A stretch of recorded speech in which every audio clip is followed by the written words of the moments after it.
Awesome. So, I have been super swamped. I got exams coming up for a couple pretty big things, so I have been just spending most of my time studying a bunch of boring stuff. So, I have just recently, within literally like the last 15 minutes, tried to catch up on some stuff with Battlefront.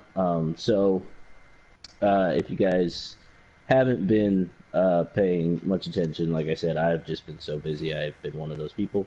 Um, the 28th, I think it is. Yeah, a week from today, we get Obi-Wan. Yeah, yep. So a week from today, Obi-Wan will be coming to Star Wars Battlefront 2, which is And that's so pretty will cool. I. Yeah. I can't wait, dude. I'm so stoked. Yeah, no, it's exciting. So it's not the old Ben look, No, it's you know, Geonosis from Hope. Obi-Wan. So yeah, so it's more Clone Wars era stuff, which is wicked. That's really cool. However, though I was kind of like, oh, that'd be cool to play as like old Ben, but then again, I'm like, he'd probably just like disappear anytime someone tried to kill him, just like fall away into his robe. So That'd be sick. but yeah, right. It's his special ability just dissipates. He becomes more powerful than you could possibly imagine. Exactly. So it's not the old Ben, but that's cool. It's got the young Ben look from the Clone Wars. He's being voiced by the same guy who did him for the Clone Wars series, actually, and a couple different Star Wars games. What's his name? James Taylor. James Taylor is which is a singer. I love James Taylor. Yeah. Oh God, now I'm blanking. I was gonna reference a song, but now I'm like, oh man, I can't remember it. Oh, now that I'm I've seen fire, and I've seen yeah, there we go. rain. The one in like every movie ever. So, but yeah, James Arnold Taylor is his name. So. Remember the Titans? Teen Titans is not the same thing. Yeah, James Arnold. Yeah, speaking of Teen Titans, I was watching it with Lila earlier today, and it's like completely different now. It's like way different. It's like all different animation and blocky and weird now. But yeah, Teen Titans Go. And also, Remember the Titans probably has one of the best soundtracks like of all time. That's like such a great best soundtrack to match best movie. Yeah, it's a really good movie. It's honestly really good. So I guess he's gonna be now it looks like this is kind of like the not response, but like I'm trying to think of the word I want to use. Like we got General Grievous, who is have you had a chance to play with him at this? Oh hell yeah, dude. Alright, yeah. So you're probably more apt to know how he plays because I have still. I played him last week during the episode. Wow, I just got freaking wrecked. Yeah, I played him last week so that people could sort of see what was going on, and I just did the arcade mode so I could like sort of do my own thing and just get used to his moves and stuff. He's pretty good. He's kind of slow unless you're using that little crawl mode, but he's slow turning is my biggest thing. Like if you like walk next to somebody, it's really not as smooth to like turn and look at them as it is for some of the other characters. Which is, I mean, whatever. He's got to have some kind of nerf, but his attacks were pretty cool looking, and they felt, you know, pretty strong for what they were. It's hard to gauge based off of playing against a couple bots in a timed mode as opposed to playing online against real people who know what they're doing. So it was fun. Really? He was cool, but I only played him in arcade mode for, like I said, like 2 minutes, and then I played online for a little bit and let people watch me get destroyed, much like this moment. Nice. Yeah, it was cool. Well, I guess Obi-Wan is supposed to be more of a defensive character, which is pretty cool. Which makes sense for Obi-Wan. I feel like he's not like, you know, as far as like his personality and the character itself, it makes sense he was more defensive than offensive, just because Oh, absolutely, how yeah, he yeah. is. There's So, enough like offensively inclined characters already anyway, so to have one who's not a tank, but just he can take a punch is pretty cool. yeah, that's exactly right. And like the other, so like comparatively speaking, like the other pretty defensive character that I like to use a lot is Vader.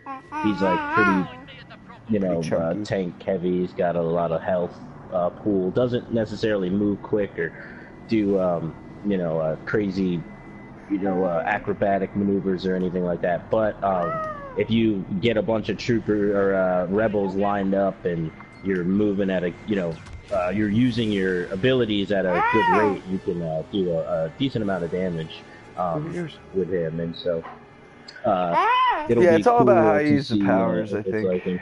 for any of them. Yeah, But yeah, I'm yeah, stoked to see definitely. All Obi-Wan about in action. timing and all that.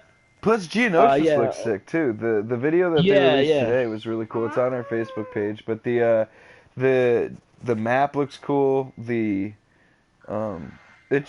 excited, man. It's Yeah, it's Geonosis fun. looks pretty awesome. It was looked better than I expected. Not that I expected anything terrible. It's just, I just thinking like, well, the Geonosis from Star Wars Battlefront 2, Star Wars 2 from, Right. a while back ago. It wasn't a bad planet. It just wasn't my favorite out of all the planets you could play You're in. screaming in my ear. Yeah. So I was kind of like, oh well, you know, hopefully it'll be like an improvement on that one, which I mean, it definitely is. It looks a lot more open. It looks so the Geonosis on Battlefront 2 was a lot more narrow and Yeah, kind of like felt like it was half-based. supposed to look open, but it wasn't at all. I mean, that's how a lot of Yeah, Battlefield 2 maps are, honestly. For Battlefront 2. I mean, there's whatchamacallit, crap, the Felucia, and then there's one other planet yeah, that's yeah. relatively big, but it keeps hitting me in the brain, and then I Mos forget about it. Eisley, or was it? It wasn't Mos Mos Eisley. What was Eisley, it? well, that's It the thing. was- Mos Eisley and Coruscant, and uh, Coruscant was awesome. I really enjoyed there's Coruscant. another one that's pretty narrow, but it looks cool. Mustafar looks cool, but it's like there's not a lot of places to go. Yeah. Oh gosh, there was one that was pretty open, and now I can't remember. Was it Dagobah? I think Dagobah was where you Kashyyyk went. is not And, tiny either, I guess. I don't know. For the time, they were yeah, all Kashyyyk huge. was. Yeah, Kashyyyk was like definitely the beach. Was super fun, like jumping onto the beach, and that was like kind of like doing almost like the beach assault from the Medal of Honor games type of situation. Was really awesome. I thought that was a super fun mission where you had to try to destroy the what was it, oil thing, or had to keep them from destroying the like little oil whatever. Yeah. So that was really fun. But yeah, Geonosis looks pretty wicked. It looks good so far. So as far as Obi-Wan's concerned, I'm on the website. What website am I on? I'm on the Star Wars official website. It says his defenses are combined with high stamina and powerful chained melee attacks. So yeah, he's gonna play a lot like Vader in that case, because that's how Vader definitely feels, where it's a lot of melee attacks, like one after the other. They're so evenly matched. Like, you should be able to get into like a toe-to-toe with Vader and Obi-Wan and not have one feel overpowered. Yeah, exactly. That's what I would hope. That'll be a fun matchup as well, to play those two against each other. Especially because this game has done a really interesting job when you're in heroes versus villains. You'll hear those kind of exchanges between the characters that are really kind of interesting and unique to the situation. So like, it'll be interesting to see the contextual what they put together for these two when they come together in the game. But Obi-Wan has the defense rush ability, which has him rushing forward while swinging his saber and deflecting blaster shots, while being able to damage enemies in front of him, which is pretty neat. His restrictive mind trick disrupts his restrictive mind trick ability lets him disrupt his target's abilities for a brief period. That'll be interesting to use. It'll be kind of like Palpatine's kind of swirly, massive darkness thing that he does. That gets people all messed up. That'll be cool. Yeah, an ambient attack. Yeah, that kind of those abilities are really good for getting yourself out of like a sticky situation. Or, oh yeah, baby. If you are you're faced with a lot of different a lot of enemies at one time, those kind of abilities work real well. Yeah, lastly, he has an all-out force push ability, which is more focused than Luke's in the game. So that more focused, I don't quite know what that means. Maybe oh, it means baby, it sounds great. It's like I don't know, you do more damage to less people, whereas Luke's like you can do a wide berth of damage, but it might, or I'm sorry, more, or you can affect more people or more players, but it's not as much damage. So, yeah, depth versus breadth. Yeah, that's what it sounds like. So those all sound like really cool abilities. Out of all those, the defensive rush ability actually sounds pretty neat. Yeah, honestly, that was my favorite thing Grievous does too. Is that like walk forward with the blades going wah wah wah wah wah. That's my favorite thing he does. So, yeah. I mean, he has that one cool one where he like plunges forward too. But honestly, the one I hated the most was the little crab walk thing. I just didn't think. I mean, hate is a strong word. I just out of all three powers he has, it was the least useful against. Like, if I was in a heroes versus villains game, or if I was fighting, like, Obi-Wan, for example, toe-to-toe, I don't need to, like, crab walk away from the situation. I'd rather have something that hammers him right in front of me, so, I don't know. But I do like the his other two quite a bit, but my favorite is probably that advancing guard, or whatever it's called, where he fans the blades in front of him and walks forward like he does in the movie. So, if Obi-Wan has that one where he swings his blade around and walks forward, I'm into it. Yeah, I think that's gonna be cool, and like I like just the animations of Grievous doing that. You know, that was one of the cooler moments in the movies where you see the sparks flying up as he's tearing up the metal on the ground. That was always a really cool moment in the movie.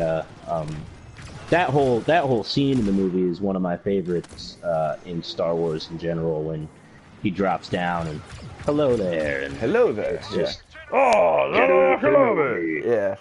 it is a cool fight. The little squeaky monster thing that he runs around on and everything. It's a cool fight in general. Yeah. I mean, episode 3 is underrated, but yeah, definitely. I agree with that. I think it's definitely one of the in terms of like the fights and everything. It's so sick. Oh yeah, I mean, I think that people just have a hard time. I mean, and honestly, I don't know. I really enjoy the prequels. Same. Even with some of the cheesy moments, I think that's absolutely. I think it's kind of like part of the charm. Exactly, it's kind of like with the originals, where those weird and like funky, you know, filming things that they would have from time to time, like now just add like when the stormtrooper's running through and he bonks his head and stuff like that. It just adds charm to the movie over time, you know. Whereas like it's the same thing with the prequels for me, where those things that were really cheesy and whatnot now I just find like I'm just kind of enamored with because of the memories that kind of come with it. It's just it's really cool. There's enough dark stuff out there. It doesn't hurt to have Jar Jar once in a while. Yeah, exactly. Yeah, that's exactly true. And you know, it's funny because now the more I've watched it, which has been, I honestly have lost count at this point, how many times I've watched the prequels. But whenever I go back and watch them, the more I watch them over time, the funnier Jar Jar is, just because of how, like, the character just gets more ridiculous over time. Like, it's just like he's just so silly as a character that now. I just think he's hilarious at this point, because it's like, oh, Jar Jar, like you're just such a fool. But yeah, and I think that just goes along with any movie or film or whatever that you're into. The more you watch it, things that might have irritated you or whatever at first slowly become a lot more palatable. But yeah, so Geonosis is the first major Clone Wars battle as far as in the game comes to jump into the game. Like he said, November 28th is when we can expect to be playing it. I don't know what day the 28th is. It's Wednesday. I'm not positive that Is it Wednesday? that Okay. Geonosis is the same day, though. I should clarify that. I know that Um, Geonosis is supposed to be November as well, I thought, but Obi-Wan is for sure the 28th. I haven't seen anything detailing the Geonosis map or game type being that day as well. So I feel like if it were okay. that day, I would have known by now. Yeah, so I'm on the Star Wars Battlefront 2 website right now, and it does say that it is the 28th. So, Oh, okay, cool. yeah, it's coming out the same day as Obi-Wan is, which is pretty cool. Dope. It's I'm off part that day. I'll of play it. oh nice. It's part of a lineup of legendary Star Wars planets that are coming out. I don't know what other planets are on that list of legendary Star Wars planets. So that'll be interesting to see which means that means two things. One, that we're getting some pretty cool planets in the future, and hopefully in the near future.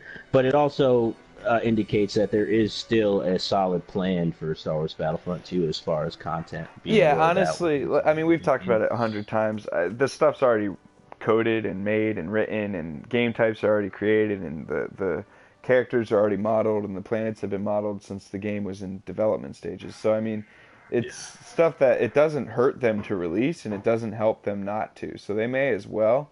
I mean, if Yeah. anything, you'll get those random fanboys that'll spend $20 on Battlefront 2 for Christmas or something, and now you get a couple more copies sold. But I think at this point, if anyone's buying Battlefront 2, it's probably a used copy, at least most people.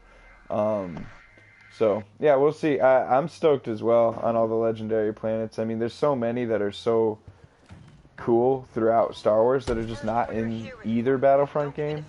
Yeah. So like Coruscant and Dagobah and I mean, we see Hoth and Endor in Tatooine in every single Star Wars game ever. So to see like Yeah. Coruscant or Dagobah, I also think it would be interesting to see maps from like the shows or games that aren't necessarily as present or even in the movies at all. Like Nar Shaddaa, I feel like would be really cool. Or Yeah, definitely. or Ryloth like would be a little awesome. bit Well, more. actually, I think Ryloth is in this game, but just the airspace above Right, Ryloth, exactly, right. That would not be the actual. sick, and so would like like an Assisi temple or the Massassi temple rather, the temple that Luke Yeah, yeah, trains all the new Jedi at. You can play there in the Jedi Academy game and the Jedi Knight Dark Forces games, but you can't. They're not in the movies really, so that would be sick. yeah. Octo would be cool. Um, Yeah, uh, that actually would be pretty cool, like to have like kind of that beach assault feel Yeah, even to it like again. That Canto would be Bight would be different. cool. I mean, it's not the coolest place, but it would be cool to like run around there shooting the place up. So I don't I know. think I just visually, yeah, it could be pretty cool. yeah, they could As do a far lot with as it. like tactically as well, that could be. Yeah, there's a lot of planets out there, and I hope that they don't just do. I hope that they kind of do a little bit more fan service as far Yeah, as we don't getting need like stuff out that's not Tatooine at night. necessarily. Like they need to stop. I don't need to stop anything, but I Yeah. mean, it's not my cup of tea for them to just make a night version of 4 maps. I mean, the maps from Battlefront 1 were sick, and the DLC maps were cool too. They just need to Yeah. do something like that if they want to keep, everyone's interest. But like when they Yeah. added Bespin, and not just Cloud City, but the mines and the carbonite freezing chamber and everything, and then they added Jabba's palace, and that was really cool. So I mean, you can go to the same planet while at the same time adding a new element of that planet from the movies or from the books or Yeah. whatever. So yeah, I'm stoked, man. Yeah, I like you said. I think it'll be good to see I to like see it. what they have planned out. I know like a couple of games that I still somewhat play, like Overwatch, it's like just constantly in development. So characters are being, even though obviously it's a process. So we'll see a character, but that doesn't mean they just thought of it a month ago. Like it's been a 4, 5, 6 month process of getting these, or they've even just had ideas for a character to start since the game launched, and then slowly add in these new characters. So. It'll be interesting to see if that's the way they're going, or if, like you said, they've had this all stuff kind of predetermined out, and they're gonna just drop it until we either get to Star Wars Battlefront 3, or if they just keep updating this game. Honestly, I would rather them just keep updating this game than get a new game. But I know that's not how it's gonna work. Yeah, I mean, as long as EA's in charge, then big doubt. But I also, like, who knows how long that'll go on for? Everything is starting to get weird. There's going to be, a new console generation in the next 3 or 4 years, maximum. And then there's, that's true, yeah. There's a lot changing in terms of how people consume video games. I mean, we just learned that Sony, for the first time in the event's history, won't be going to E3. So that's crazy. And they cited like the difference in how people consume their products as being the main reason. Like, gamers don't need E3 to get the best Sony news anymore, which is interesting, because my instinct was that Sony was going to try to do their own little thing, like like Nintendo does, and instead it turned out that they're just not going to E3. So it's interesting from that perspective, and we'll see. Sort of. I actually think that's kind of like, and this is rare occurrences where these things happen. But I feel like what's happened is you'll have to set up a conference, or you go to E3 or something like that. So you have to bring stuff with you. You gotta you have to have a showcase that's gonna captivate people and get people excited for what's coming. And then you'll have instances where you have games like No Man's Sky, where this is a very extreme example, but you have games like No Man's Sky that are introduced at E3, and people are freaking out about what they see and hear about the game and the news about the game, and then you have a situation where the game comes out and it's massively disappointing. You can avoid that. You cut out, but yeah, I think your point is, without hype comes no disappointment, and that's true. Yeah, exactly. I agree with that. I just think it's, from their perspective, it's not about avoiding hype. I think it's just generating a different type of hype, and they think, and I don't know that I necessarily agree with this, or even if it's true, want it to be true, but I think that their perspective is that, gamers don't care about things like print journalism anymore, for example, because a lot of E3 was about the journalists and about sending people there to report back to the gamers about what they were experiencing. I mean, E3 was not a publicly available convention. It was until last year. Yeah, they finally made it. Right. So, and up until then, you needed credentials. So it's, I think E3 is evolving in general. I think that the way gamers, receive information about games is totally different now. I think it's all about YouTube and I was going to say, YouTube and Twitch have been game changers. Yeah, and little things like that. Facebook Live is going to start to pick up, and now that there's VR headsets Facebook, for so it's all different, and a lot of that is good for the industry, I suppose, and a lot of that is, I'd rather just dust off a PS1 and sit on the couch. So like, I'm just curmudgeon-y, but I think that YouTube especially is going to make a big difference in this sort of thing, and people are just going to have unboxing videos where like, "What's up, guys? Another episode." And, that's just the world we live in. So it'll be cool. It's just interesting to see, because Sony's sort of the first one to do this. So it'll be interesting to see what Sony does that, either forges a path for everyone else, or shows everyone, okay, that was a bad idea, I'm sticking to E3. Because Nintendo's usually the one who does that, frankly. Nintendo usually does their own little, launch, press launches and everything. And Nintendo Direct or yeah, Nintendo. yeah, Nintendo Something. They have Direct. something every year, And they've yeah. always had, you know, Miyamoto there and Reggie Fils-Aimé to sort of be their kind of heralders. So Nintendo's always Yeah. been a little bit weird. And also every time a console revolution has come around, it's usually Nintendo, like an analog stick or a memory card or you know, a disc or whatever it is. So like, and then they, you know, they were the first to really pioneer motion controls. And even when they don't do it exactly right, they're like, okay, cool, we are still the only ones who are going to do this, and we're embracing it. So like the Wii had a lot of issues, but I mean, it's the best-selling console of the last 2 generations. And then you've got, you know, like the Game Boy and I think and the Switch DS was a and all really these different good. things. Well, nobody does handheld like Nintendo. Well, That's right, just, exactly. But they've that's another example of that. just like being on the cutting edge, and not even being on the cutting edge, literally defining what the next thing will be. And and Sony's never really been that. I can say the so Switch we'll was definitely an example of how you can bounce back from a bad console. Like, you know, the Wii U wasn't terrible, but it wasn't what everyone was expecting it to be. It wasn't commercially successful at all. It wasn't. Yeah, it wasn't. And developers dropped out of building games for it, and games that were supposed to come to it never did because they're like, well, you're not selling any of them, so why would we put our games on the platform? And then the Switch came about, and and a lot of people are like, oh, you're already releasing a new console so soon after you guys dropped the Wii U, but. Right.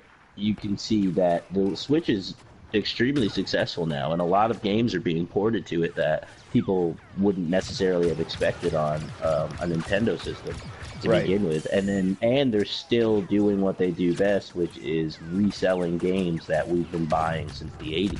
Right. So, you know, Nintendo always is always going to be one of those companies who can get away with doing things a little bit differently just because they always have. Right, so and that's what's so interesting. Exactly, that's what's so interesting about Sony doing this, because it's such a Nintendo move. I mean, if anything, there's a couple things with it. I mean, Nintendo's like a really deeply Japanese brand, but so is Sony. I mean, at least at its roots. So that really doesn't, you know, qualify. And then in addition to that, you have, at least in my opinion, the I don't know, the feeling I get from E3, like about as an event, like the feeling it gives me is similar to how Sony as a brand, you know, makes me feel, at least from a gaming perspective. And so like they seem like they're perfect for each other. So it's really interesting that, whereas Nintendo, if I was to pick one of the big 3 to be an odd man out, it would be Nintendo. Nintendo is so much more family friendly and focused on nostalgia and focused on just fun gaming experiences and not worried about competitive play or anything like that. And, you know, it doesn't care what the trends are because it's going to do its own thing. So you would think that if anyone's going to drop out of E3 and do their own thing, it would be Nintendo.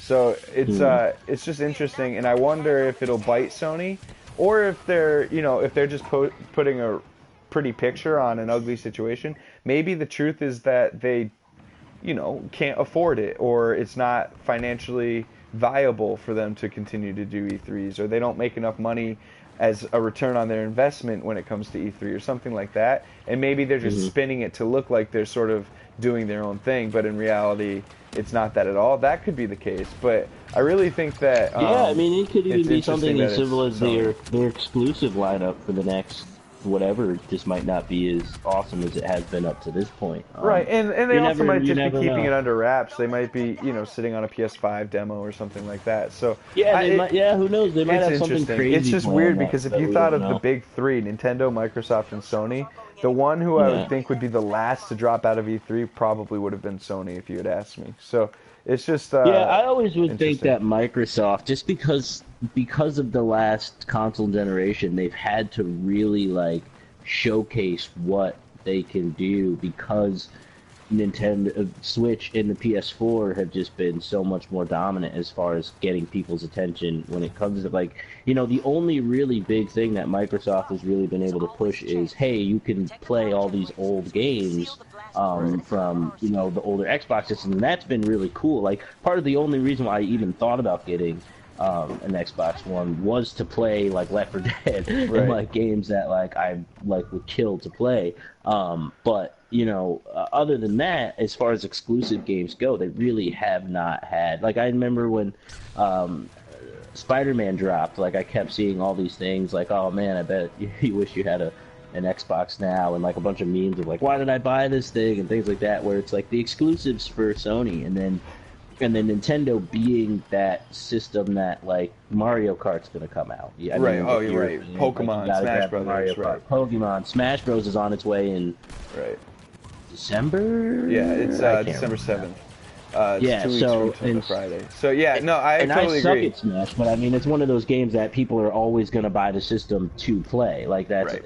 and so I think like Microsoft, they've always been reliant on these big conferences because they have to like show the video. Like they got to play their Forza video. Like people got to see the cool cars cruise down and things like that. So it will be interesting going from here forward though to see what other companies decide that E3 might not be worth it anymore. And I think a good point you made is that gamers just consume, they get information differently now. Like it's just not the same as it used to be, where everyone's waiting And they for care E3 to differently. come I mean, about. it's And not the same.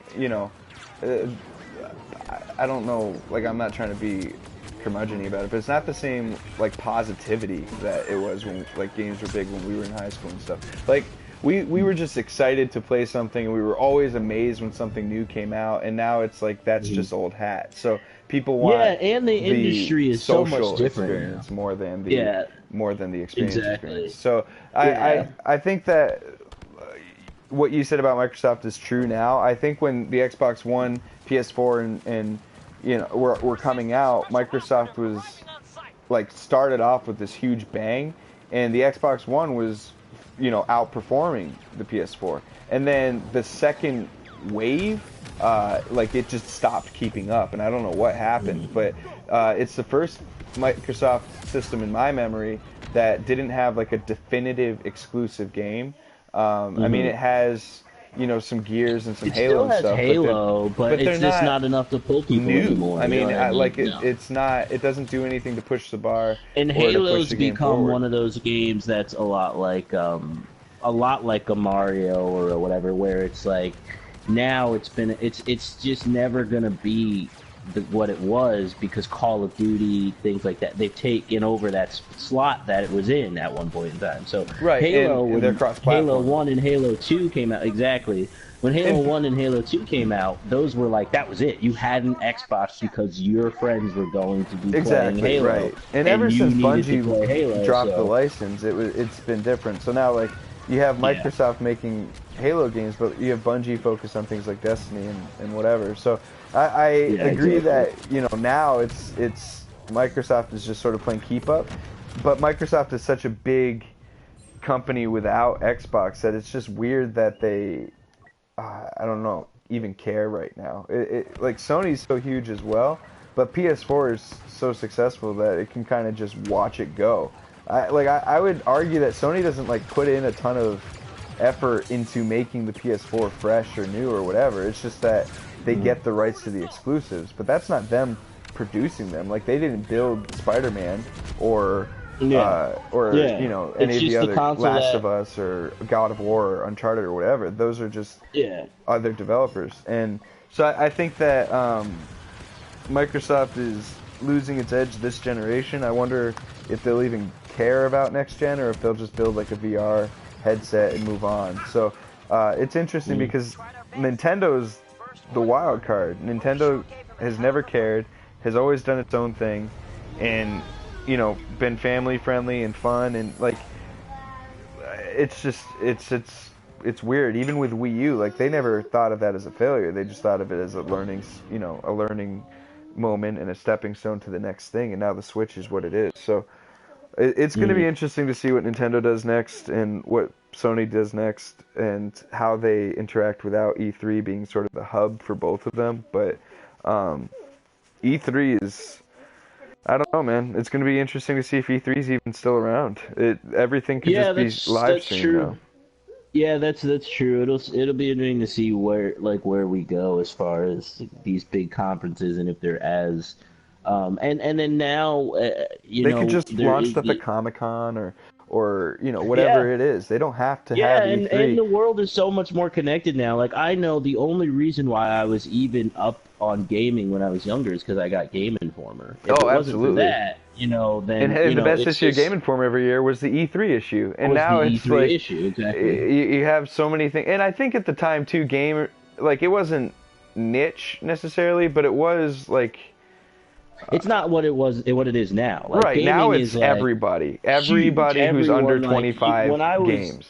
yeah, exactly. When I was And younger, gaming was like for nerds. Like right, that was like right, a and it wasn't even specific thing. like it was like an exclusive thing or like you were an outcast or anything. It was just like if you didn't play video games, you played football or basketball or whatever, and if you didn't play basketball or Yeah. football, you played video games. And so, there was some Yeah, overlap, exactly. obviously, but it wasn't Yeah. Now, like like the nowadays, jockiest it jock doesn't in the matter who world will you sit are, and you play play Call of Fortnite. Duty. Yeah, exactly.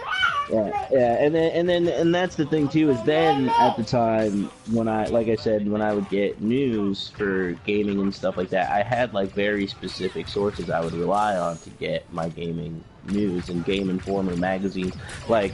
Even just going into at the time it was EB games and stuff like that.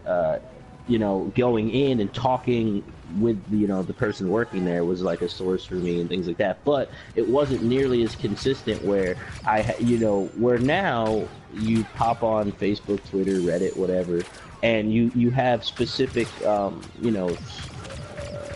your layout is specific to like getting the information you want. So Right. if gaming is your thing, which it is for most people, there's just going to be just a stream of gaming news sent right to your phone or right to your device or whatever, so you don't have to go anywhere to look for it.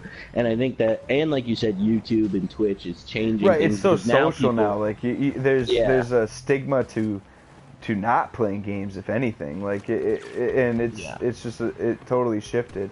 And it'll be so instead of interesting. waiting all year for E3 to come about, you just You go just to put your something on favorite Instagram. whoever. Yeah, go to your favorite whoever that you like for streaming or your favorite YouTube personality, and more likely than not, because in order to make money on YouTube, these guys have to drop a video every day anyway. So, you're going to go to them and just get your information directly from whoever you want to see. I mean, a good example of things changing is IGN. If you look at what they do now, and I can't stand IGN, but like if you look at what they do now, it's mostly personality-driven stuff. It's mostly like you like this person, so we you're gonna get your game. So they can be talking about whatever, but it's really the personality and the person. And now they have all these stupid little hour-long shows about basically nothing at all, but it's the people that are there that are really like keep your attention. And then all like the people that I actually did even enjoy listening to from IGN are now gone anyway. So it's mostly just blonde hair, frosted tip guys who like are somehow gamers now, even though if you look at their background, they come from modeling or acting or something. So it's just one of those things where it's like they're playing the game, which is fine, but like that's just a good example of how like a gaming news channel that started out like this is electronic arts news. This is what we're talking about. Now it's just that now they'll report on Taylor Swift having a new boyfriend or something. Right, like, it's just like G4. I mean, G4 went from being like a nerd culture bastion to being what it is now, and it's fine. Exactly. Like that's what people want. So like we're in the minority, and I can acknowledge that. That's definitely fine, but it's definitely changed the way people get their information. Right. So exactly. Like, so E3 will probably be irrelevant in a lot of ways as print media continues to get phased out, and people don't read articles anymore because they can't read. They just watch a video. And I will say that one of the good things about it is or not the one of like maybe one of the processes that have caused E3 maybe to be phased out is developers are way more in touch with the community that they're serving than they used to be. Absolutely. They don't need E3 to get a reaction and crowd test something. They can just push it on Instagram or and we've seen in recent weeks that's not always the best way to do things now, where because being so vitriol and being so divided is our thing in society, like putting something out there in a conference and this and that. Like you've seen the blowback that has happened for Blizzard, Right. Activision, for the whole Diablo Immortal thing. Now it's to the point where I'm seeing articles come up like morale is as low as it's ever been at Blizzard, and all, so now like the blowback from it isn't worth having a conference. Just like if you would have just like put up a video online or like put something out slowly, whatever. It's much different than these developers having to get up on stage and deal with this in real time, and then it becomes this whole overblown fiasco where it's like, you know, that might not necessarily be the case if it's just like a simple live stream of what you might be doing or something like that. Like, so it's like, you know, it might be easier to deal with the mob. If it's like a window in front of it.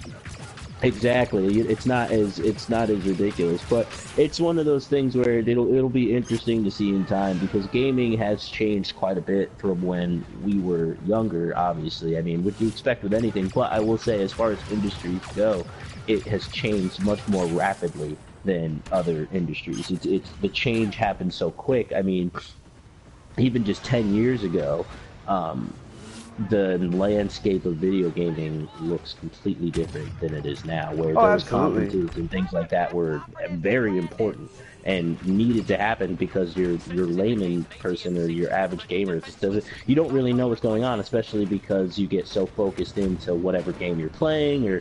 And like I said, the world wasn't as even just 10 years ago, the world was not nearly as interconnected as it is now. And Twitter and Facebook and all that crazy stuff was not what it is now. And you know, like I said, developers have, you know, with Reddit and all this other stuff, they have direct lines into what does the community want from us, and like what, you know, what are they expecting to see. So it'll definitely be, especially Sony, because of how big they are.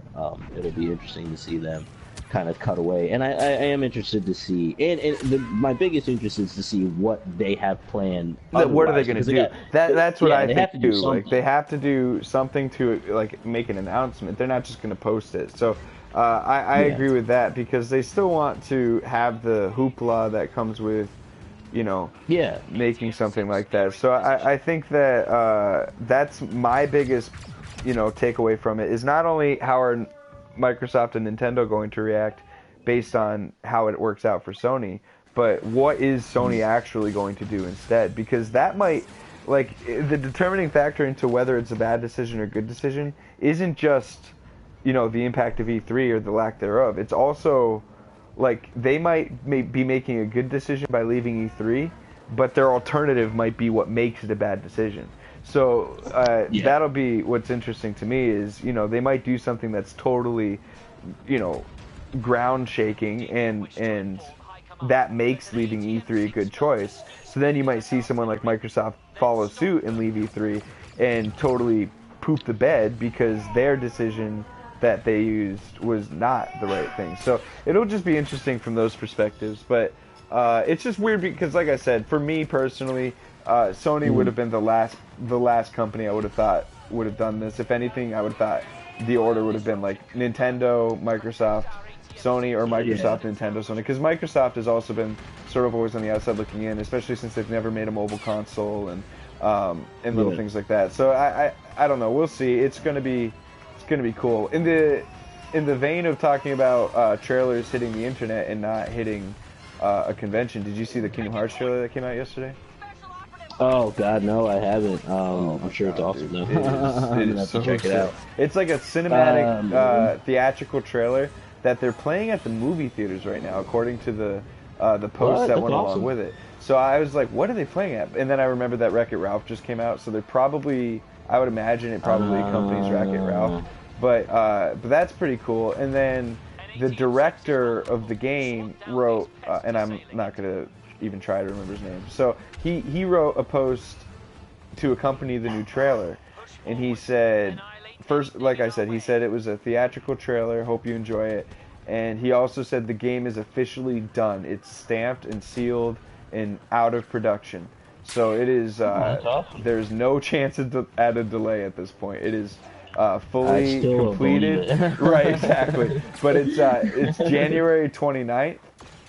Is the official, I mean, it's been the release date for a while, but the game It's out of post-prod. It is ready to go. It's shipped. It's like the actors have recorded their lines. Everything is good. So I'm stoked, man. I can't wait for that game. Watch us have like a nuclear holocaust on January 28th now. Like, something stupid is gonna happen before then. I just know it because it's just too good to be true. Like exactly. there's no way that it could actually come. There's no way that it could actually happen at this point. It's just been too long. But yeah, I'm so excited for that game. Oh yeah, absolutely. More than I've been for a lot of other games for a long time. Yeah, I've been playing the crap out of Pokemon for the Switch because that came out last week, and that's incredible. Oh yeah, but, I heard that was pretty good. But yeah, other than that, man, and the Spider-Man DLC, the second one came out yesterday, and I was so stoked to play Pokemon that I forgot to even download it until I went to bed. So I was playing it for a little bit today before this, but honestly, I might just go back to playing Pokemon before I go to bed because it's so addictive and fun. Yeah, I mean, Pokemon has always been that I mean, it's just great. It's one of the, I mean, it's one of, if not the best, like, RPG, like, ever created. I mean, and to have so many iterations come out at this point and to still be so addictive. And then to see all these other things come out that model Pokemon, like, even, like, Lila, she's into a lot of these different type of toys and things like that. And it's just so funny to me, like, how, like, the addiction has not changed. Like, because Pokemon card collecting was like my thing when I was a kid. I freaking loved, like, I was so into it, it was stupid. And then I had the games, and then like getting them all was like, and so, and then each year you would expect the other game. I remember when oh gosh, was it Diamond? Oh, now I'm not in trouble to remember, but one of the games came out, and I, like, cried that my mom wouldn't take me to the release. I was like, but you don't understand. I have to see what the new one's at. I was so upset. She was like, this is stupid. I'm going to take you just to get you to shut up. Like, this is ridiculous. I had a full-blown, like, little kid meltdown. Like, and now, like, Lila is really into these toys, and they're all collectible. Like, everything she's into. And there's always, like, a million of them, so I can never get enough of them, because God knows I'll buy her like 1,000 of them. And she's like, yeah, but I didn't get like that one. It's the wrong like, one. And it's just like, and so it's like, but it just makes me laugh because I'm like, that was Pokemon for me. Right, Pokemon perfected that for us for sure. I mean, there was always something else like Beanie Babies or, you know, Pogs or whatever before Pokemon. It was nothing like Pokemon was like the apex of that. Oh yeah, movement. Oh yeah, it definitely was. I mean, I remember when when the movie came out, and they had the Mewtwo cards. Yep. That you could get. I remember the movie came out on cassette, and it came with a coin, and I was like, oh. Yeah, dude, that coin is like worth money now. I have it still too. Which cracks me up, dude. That makes me laugh so hard. And then, do you remember I don't know if it was with the movie but they released that gold Pokeball. Yep. That had like the card or whatever. It was at Burger King, dude. It was with the first movie, and they had like 4 or 5 of them, and they were gold Pokeball. Yep. I still have three or 4 of those too. Yeah, it was. We were going through Amber's old stuff, and I was like, "What? You still have this?" Like, yeah, it's like Dragonite and Mewtwo and stuff. Yeah. Yep. Oh man, I was obsessed. And it's just funny, like, to me, that the game is still as big as it is, like, you know, like, kids are still, and it was because I remember my mom being like, this fad is gonna go away eventually, like, there's no way that this could be and it's just like, it's one, and I remember as a kid thinking like, you don't know, you just don't understand, like, this is an actual lifestyle at this point. This has become so much a part of, like, me and my older sister were really into it, and I'm like, this is like most of our lives now. And right, it's one of those an actual personality trait of mine at this point. Yeah, exactly. She had, and it was so funny because when we got the games or whatever, she got Pokemon Red, and I got Blue, and then that was kind of always our thing. Right. From like there on, like, she would get one color, I'd get the other color, right. And then we'd always be like debate on which one was better and this and that, and it was just so much fun. But it was like one of those obsessions that I knew would just like never go away over time. Absolutely. And it just makes me laugh that that now it's out for the Switch and things like that. And so, like, and it's so perfect, dude. Like, it's so good. It's really awesome to me because I'm like, it's one of those things where it's like even Pokemon Go, when that came out, I remember thinking, like, see, this is what I've always liked, that portable game that you can and you can interact with the real world, and then to have it on the Switch where it's on a console and And I know some people were kind of worried about that, but I was like, the Nintendo company or the Pokemon company knows what they're doing. They're not going to put the game on console. And it's not like a core bad. game. I think people don't really realize that. It is like a pretty true port of Pokemon Yellow, but it's not a core Pokemon game.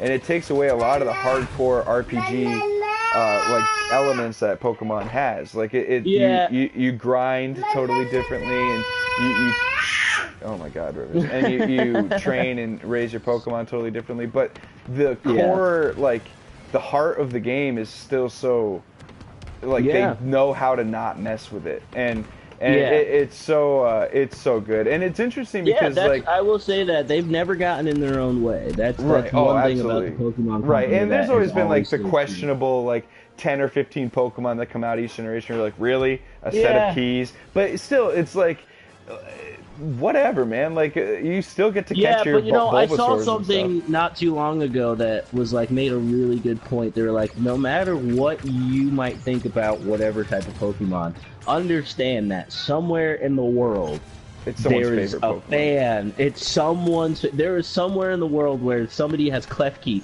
all over up and down their body. Tattoo. They got freaking they got tattoos, they got stuff all over their house. Like there's someone everywhere. Like I have a buddy who's super into Machamp. Like he freaking loves Machamp. He loves it. And I'm just like, why? It's the most like random Pokemon. Not that he's bad, it's just random. It's just such a random. He's like, no, it's my favorite hand. And it's just so funny how that single Pokemon or that like one thing will stick in. Like my buddy's, his favorite is Gengar, and he like has a Gengar tattoo. His whole room is Gengar'd out. Like he's still lives at home and doesn't have to worry about his wife his wife tearing all his stuff down. But like so his whole gaming room is set up and Gengar's the star. And it's just like, it's one of those, Pokemon is just always going to be one of those things where it doesn't matter how you feel about a Pokemon, and every year they come out with new ones. And the thing is that like Pokemon came out when when we were like 10, like younger than that maybe. Oh yeah, I was 7 or 8 when I first played Blue, and I'm older than you. So exactly. So I mean, I have memories of.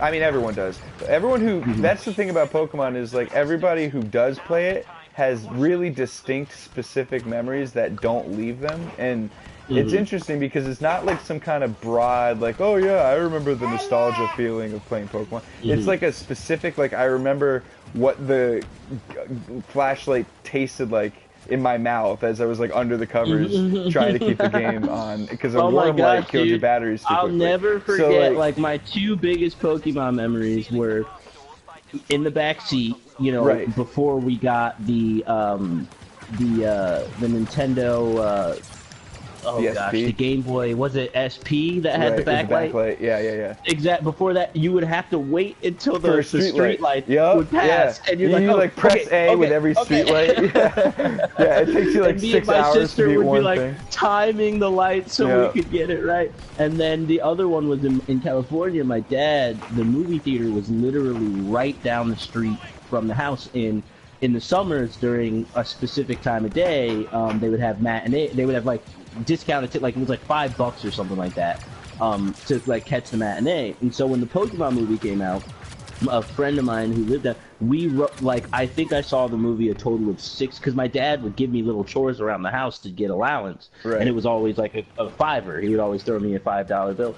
And so for the first week it was out, we rode our bikes every day for almost a week. It had to be 6 times. We had to at least see it 6 times in a week. Every day going to that theater to watch the movie. I spent so much time at the theater that summer, because it was just, I was obsessed. And I just remember, because that was like the first time my dad was like, let me go kind of farther. It wasn't super far. It was like maybe 4 blocks down the road from the complex, because he lived in a little gated community type area. So he would be like, all right, yeah, sure, you can go and ride your bike. And the neighborhood was pretty safe. So and it was like the first time he allowed me to like get out. And I so the freedom of like riding my bike, and then on the way home, me and my buddy would pretend to like stop and catch Pokemon because Yeah, we oh, had our yeah, little yeah. Pokeballs and stop and catch Pokemon on the way and this and that. And it was just one of those things. So like the very first summer, I remember having some like freedom and being able to like whatever. It was It directly was in ties associated with with Pokemon. Exactly. Pokemon, you know what I mean? And so I'll just always remember that as one of my favorite summers of all time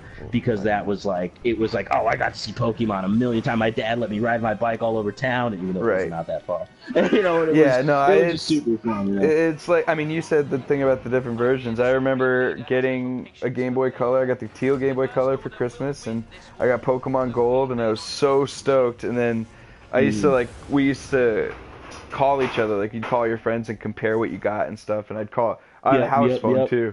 And I remember calling my cousin and saying, "What'd you get?" And he got the lime green Game Boy Color and Pokemon Silver, and it was like, oh my god. Yeah. I just My sister had the lime green one. Oh yeah. man, that's awesome. Yeah, dude. My sister had lime green. I had the blue one. That's awesome. It's crazy. Like, you remember how the buttons felt under your thumb. You remember like the Yeah. way the battery thing like clicked. You remember I remember the way the label on the back that had like Nintendo's phone number and everything. I remember how it was kind of tacky on your fingernail. Like everything about it.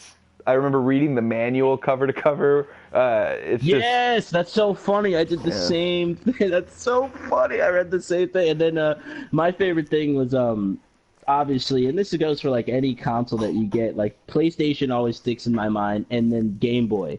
That startup noise. Yeah, when you when you that's first what I love started up, about the it's just one 3DS of ones, those because like you can play the originals on your 3DS. You can download them, and when you like hover over it on the 3DS menu, it makes that little ba-ding, and it's so sick for me.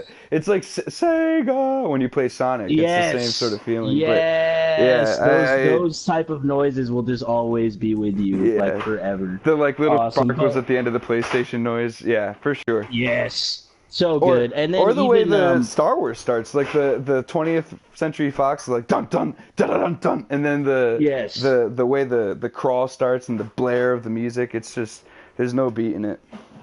No, there really isn't. And like I said, my experience with gaming was mostly because we went back and forth to my grandmother's quite a bit because it was just my mom, and so she would drop us off in the morning. She lived in New London, so we'd have to take the ride to New London in the morning because we went to a private school at the time. So we would take the ride in the morning to go see my grandma. Played Game Boy on the way there. Then we'd get there. Pop on because she had a Sega, so we'd pop on this. And Sonic was me and my sister. Sonic 2 was like our thing, like hands down. So we'd turn on the Sega, and then that would be that until it was time to go to school. Then on the bus, pop on the Nintendo, and so the handheld. So it was just one of those things where like those two noises of like Sega and like Nintendo, they would just get stuck in my brain. And that was like it forever. Like you could play me that noise on my deathbed, and I'll know exactly what it is. Oh, absolutely.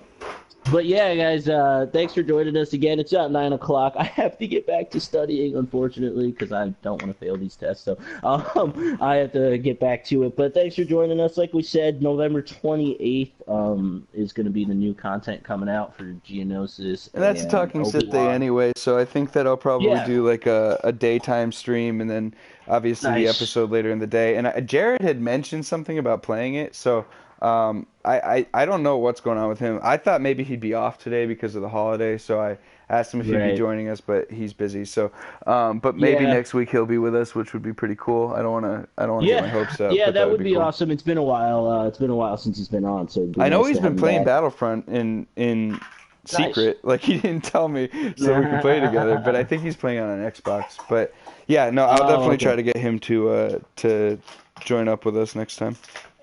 Yeah, I'm gonna try to get some game time in before then, so I can save up and get some carrot to be able to unlock Obi-Wan, and maybe because I think he's coming with multiple outfits. Yeah, both characters have had. I think Grievous has 2. I can check right now. I know Obi-Wan has his cloak and also without cloak. So, and then Grievous has at least 2. He has the battle scar or battle damaged and the Jedi Hunter. So they'll both have 2, and they also have more coming, I guess. So. That's next week, and then We'll definitely And there's stream that. also a couple vehicles being released too. That was one thing I didn't get a chance to mention. There are Yep. some, I think, 3 new vehicle types being released at the same time. So that's something to look forward to too. And it's that Walker tank thing that you Yep. can get in that looks pretty awesome because that was always one of my favorites from the Clone Wars era when that big old battle was going on. And Naboo. So yeah, that'll be real cool. And like Adam said, we'll be streaming Wednesday. Adam might be doing a kind of a daytime stream, so definitely keep an eye out for that. I know I'll be pretty busy up until 8 o'clock. I'll be around for Talking Sith live stream. So but I'll be busy most of the day. But I'll be around for that. So we'll be able to stream and check out Geonosis, and I'm actually pretty excited for it. It should be fun. This is what I've said the whole time this game's been out. Give me content, and I will play. Just give me some stuff, and I'll be there because that's really what Star Wars is at the end of the day. It's everything that's packed into this crazy world. So it'll be really fun to get our hands on with that. But yeah, you can find us always on Wednesdays on YouTube, Talking Sith, and our various social medias. You can find us at Talking Sith as well. I am Chaz, your host. Thanks for joining us again this week, guys. And Adam is with me every week as well. So thanks, man. And I appreciate you holding it down last week. I was so swamped with No studying worries. that. It was kind of lame. Didn't I realize did a it was quick Wednesday. one, and honestly, I talked about Stan Lee, which we didn't get to mention tonight, but I talked about Stan Lee a little bit, and Yeah, that's that right. was That's heavy. right. Yeah, well, it was super tough. That was a tough one. That was a tough one. It's weird because it's the Especially one you've been like dreading forever, but at you've the been same waiting time, for it's it. right. Yeah, I've It, been it waiting doesn't make for it it. easy. So that was a No, bummer. definitely So we not. talked about that, and we talked a little bit Yeah, about Fantastic Beasts, which I don't know if you've gotten to see that yet, but if you have not, no. you'd better so that we can talk about it because it Yeah, I is got it. I definitely need to bonkers, go check it out. I have to. Me and bonkers. Amber, we made plans to go see it, and then I wound up having to work late, so we didn't get to go. And you know how it is with sitters, and Oh, then like absolutely. We'll it's have to even try to. I mean, crazier with it'll be 2 of the kids. impossible, but So. we'll have to try to double date it. That would be fun. That would be awesome. It would be hard to maneuver, but if we could, that would be sweet. But yeah, We'll try to guys, do like a Tuesday we'll night be or back. something. Yeah, that'd be awesome. I think that's the night that tends to work for us. So, Cool. but yeah, guys, we'll be back next week. We'll be streaming some more stuff. So we'll see you then. Later, guys. Peace out.